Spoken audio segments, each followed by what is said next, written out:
Tem um outro destaque que eu gostaria de compartilhar com vocês, porque é uma informação que dá para conectar, inclusive, com aquelas notícias que nós trouxemos no início do programa. Inclusive, só um adendo, viu? A enquete do dia já está publicada no portal da Jovem Pan, também no nosso YouTube, tem tudo a ver com essa informação que nós vamos trazer agora. A imprensa dos Estados Unidos ligou um novo alerta sobre o alcance global do PCC, e abriu caminho para a Casa Branca declarar essa facção como grupo terrorista.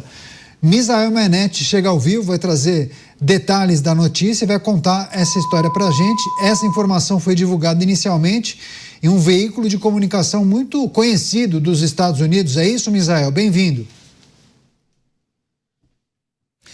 Caniato, mais uma vez a gente tem aí o PCC sendo comparado à máfia italiana. Muito boa noite para você e boa noite para todo mundo que acompanha os Pingos nos Is aqui na programação da Jovem Pan. E isso acontece nesse momento aí, né, de várias discussões. Portanto, dessa vez, esse jornal norte-americano, o texto destacou o seguinte, que a facção brasileira vem ampliando a atuação dentro e fora do país com uma estrutura que é considerada sofisticada e semelhante ao de uma multinacional. Olha só o termo que utiliza.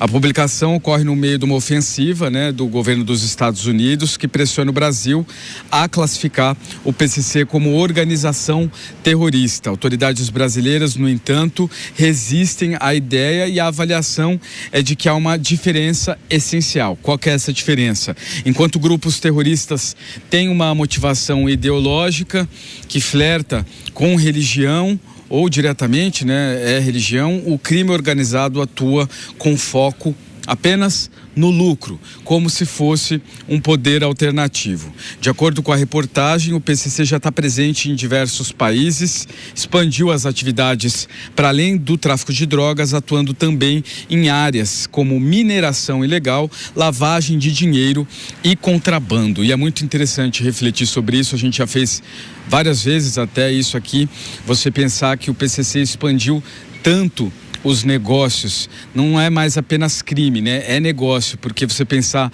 em criminosos que atuavam apenas com o tráfico de drogas, e aí a gente fala da cocaína, da maconha e de vários sintéticos, e depois a gente vê essa notícia de expansão, por exemplo, para fintechs, para postos de combustíveis e, como diz a reportagem, para o comércio, para o setor de mineração ilegal, lavagem de dinheiro, que a gente já sabe, contrabando.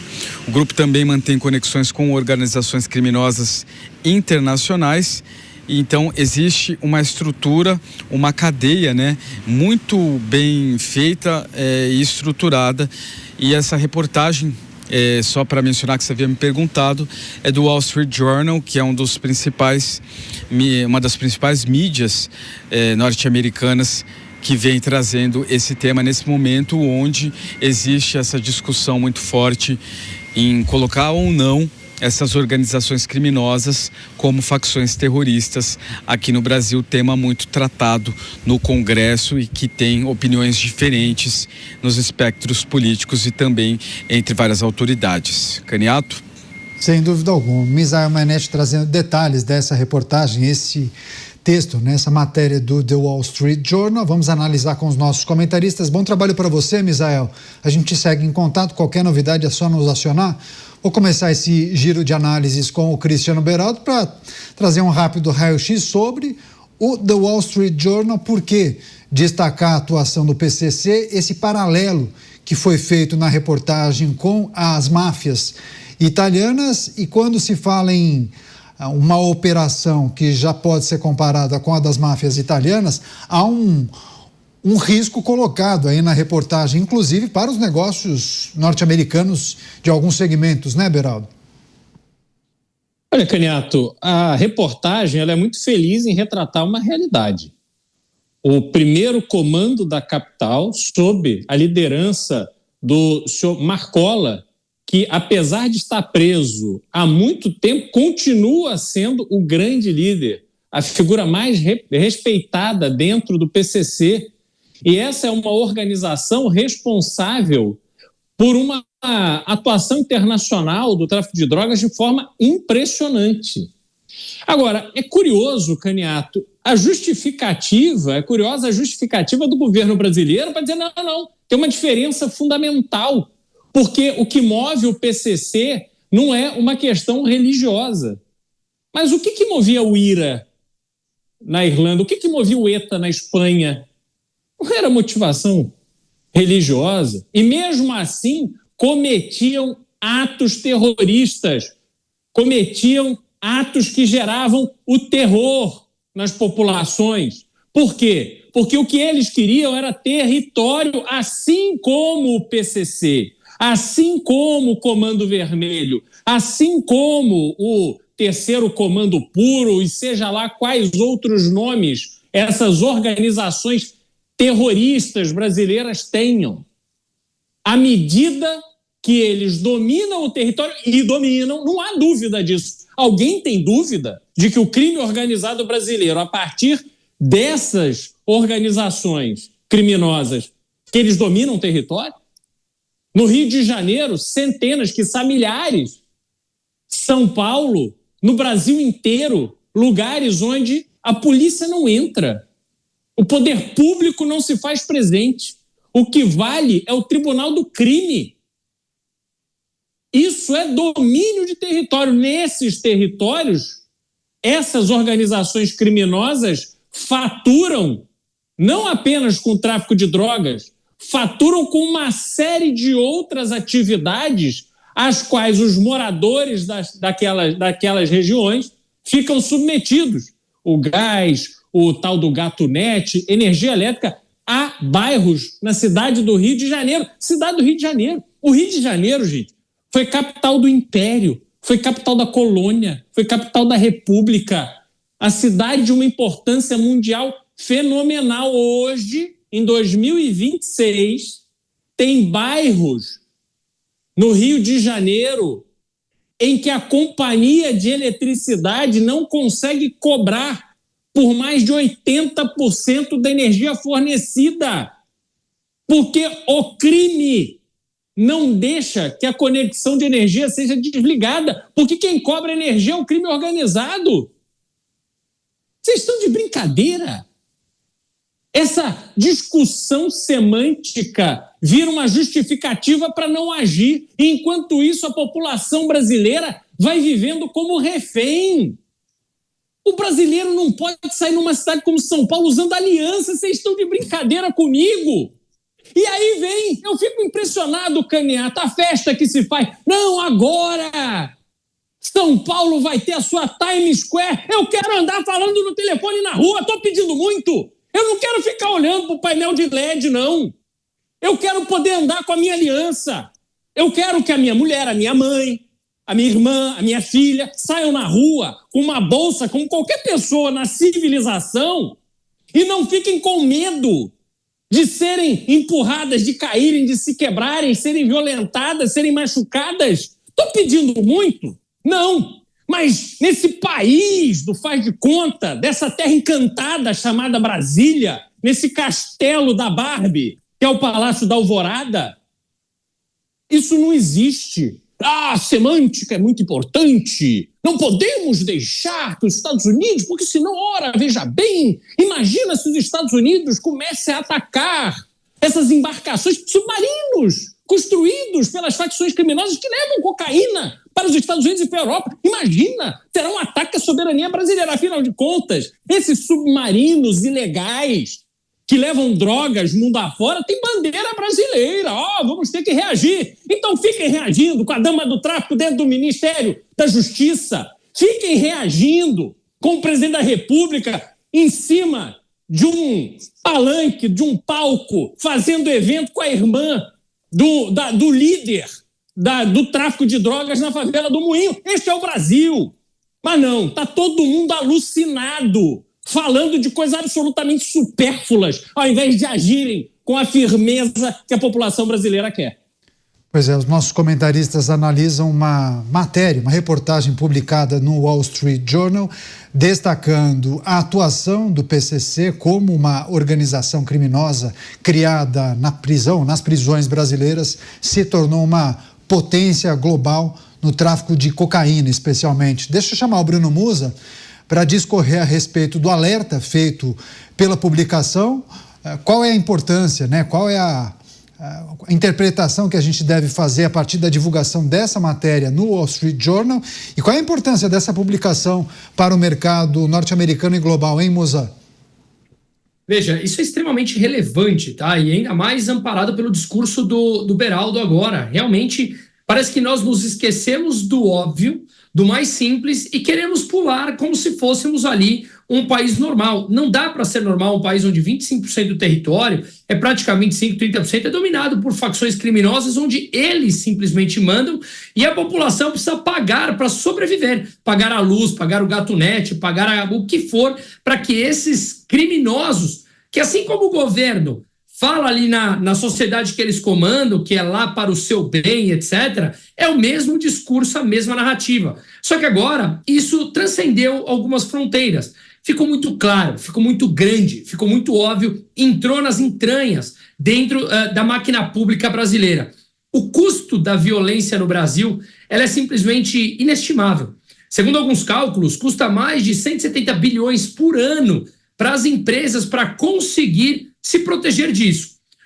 Em muitos casos, o seguro chega a custar por volta de 30% do preço da mercadoria. Claro que isso é repassado. Em alguns locais, empresas de logísticas não entregam seus produtos porque não há sequer empresas de seguro que aceitam fazer esse trabalho, segurar aquela carga em determinadas regiões. Que mundo é esse? Que país é esse que supostamente é a 11ª economia do mundo?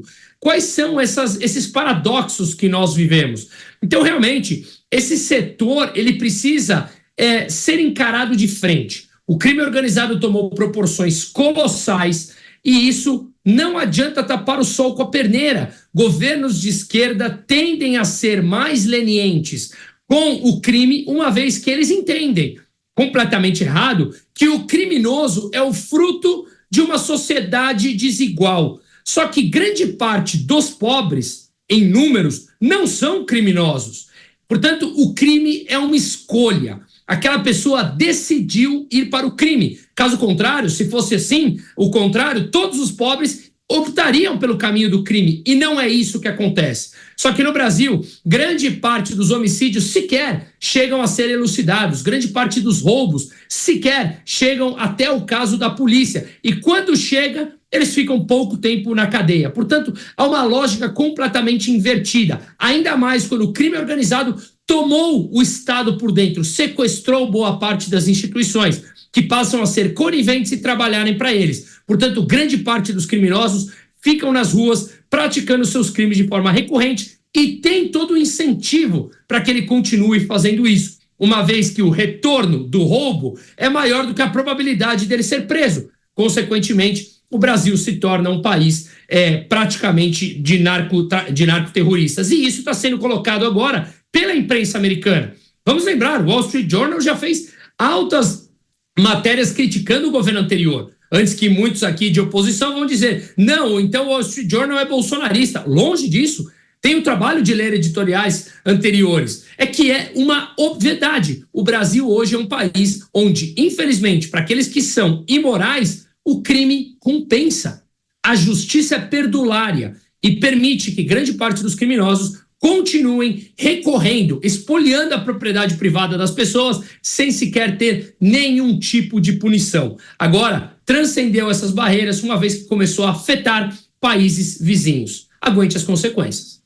Pois é, inclusive a nossa produção separou a reportagem que os nossos comentaristas analisam, destaque, está aí.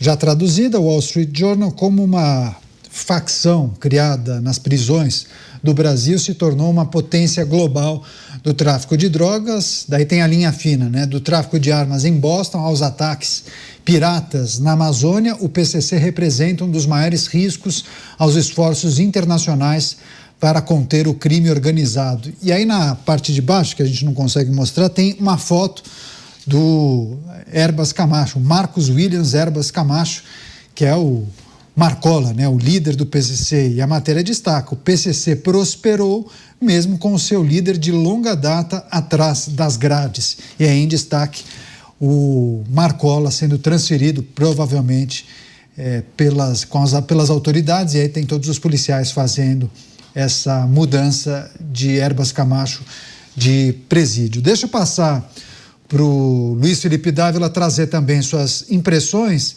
e aí claro que isso acaba fomentando aquelas discussões, né? O que estaria por trás da nova avaliação, por exemplo, das autoridades americanas? Se os Estados Unidos passarem a classificar a facção brasileira como facção terrorista, uma organização terrorista, na prática isso mudaria o quê, Dávila? Por favor. A reportagem só não falou uma coisa, que o Marcola pode ser solto daqui a pouco. Aí tá todo mundo agora se debruçando, como é que conseguem fazer com que haja uma outra ação para postergar a sua saída da prisão. Então você imagina só, depois de fazer uma reportagem dessa, descrevendo o PCC como essa gigantesca organização criminosa que toma conta de tudo que é área do Brasil hoje, responsável por ser hoje talvez a organização mais importante do mundo no tráfico de drogas. Aí o seu líder máximo que controla isso dentro da cadeia pode agora sair, daqui a pouco talvez ele recupere aí seus helicópteros, aviões e outras coisas para continuar de algum paraíso comandando o tráfico internacional de drogas. O fato é que se nós não tivermos uma legislação específica para combater essas organizações mafiosas, o Brasil vai virar um narco-estado. O narco-estado, nós já estamos a caminho de se tornar um narco-estado. E a reportagem mostra com muita clareza como é que essa transformação vem acontecendo. Uma organização que nasceu no presídio de Taubaté em 1996 se tornou hoje a maior organização criminosa do mundo. E assim como uma organização mafiosa, ela tem uma atuação empresarial tanto na área ilícita, que é o tráfico de drogas, como em áreas lícitas, que é o caso de bets, fintech, setor imobiliário, transporte, lixo, distribuição de combustível e tantas outras áreas. E o negócio é que isso aumenta o custo dos negócios para as pessoas sérias. Se você está no ramo, por exemplo, de distribuição de combustível, agora o PCC atua, custa cada vez mais caro para você manter o seu negócio. Então, isso aumenta a análise de risco e, como bem disse o Bruno Musa, tem um enorme impacto em investimento. Você não vai investir num setor que o crime organizado vem dominando cada vez mais, ocupando um espaço relevante cada vez mais. Então, esse é o primeiro ponto. A segunda coisa é a infiltração dessas organizações criminosas no poder do Estado brasileiro. Isto é, na política, no poder judiciário, na polícia, no Congresso Nacional, mostrando que esses tentáculos do crime organizado hoje já estão inseridos no coração do Estado brasileiro. O terceiro ponto é um que nós sempre enfatizamos aqui quando descrevemos o drama no Rio de Janeiro, que é essa simbiose do crime organizado com as comunidades carentes, justamente porque o Estado não consegue mais fazer a lei valer em territórios. Lá o que vale, como bem disse o Beraldo, é a lei do crime, não é mais a lei do país. Então, onde há essa ausência do Estado, ela foi preenchida pelas regras do crime organizado, como bem retrata também a matéria no jornal americano. E por último, esse avanço transnacional, uma organização transnacional que já atua em vários países, inclusive nos Estados Unidos. E aí, por último, esse enorme mecanismo de lavagem de dinheiro estruturado. Então, Caniato, para desmantelar isso, é necessário não só uma atuação dura no Brasil aqui, com as leis rigorosas, combate à impunidade, mas enorme contribuição e colaboração com essas organizações internacionais dos Estados Unidos. Precisamos ter aí apoio de Interpol, de CIA, de FBI, de todas essas organizações para poder desmantelar essa rede gigantesca que se tornou o PCC. Então, Caniato, não é mais uma tarefa que o Brasil consegue resolver sozinho. É preciso hoje colaboração, cooperação com demais países para desmantelar essa gigantesca rede transnacional do crime organizado.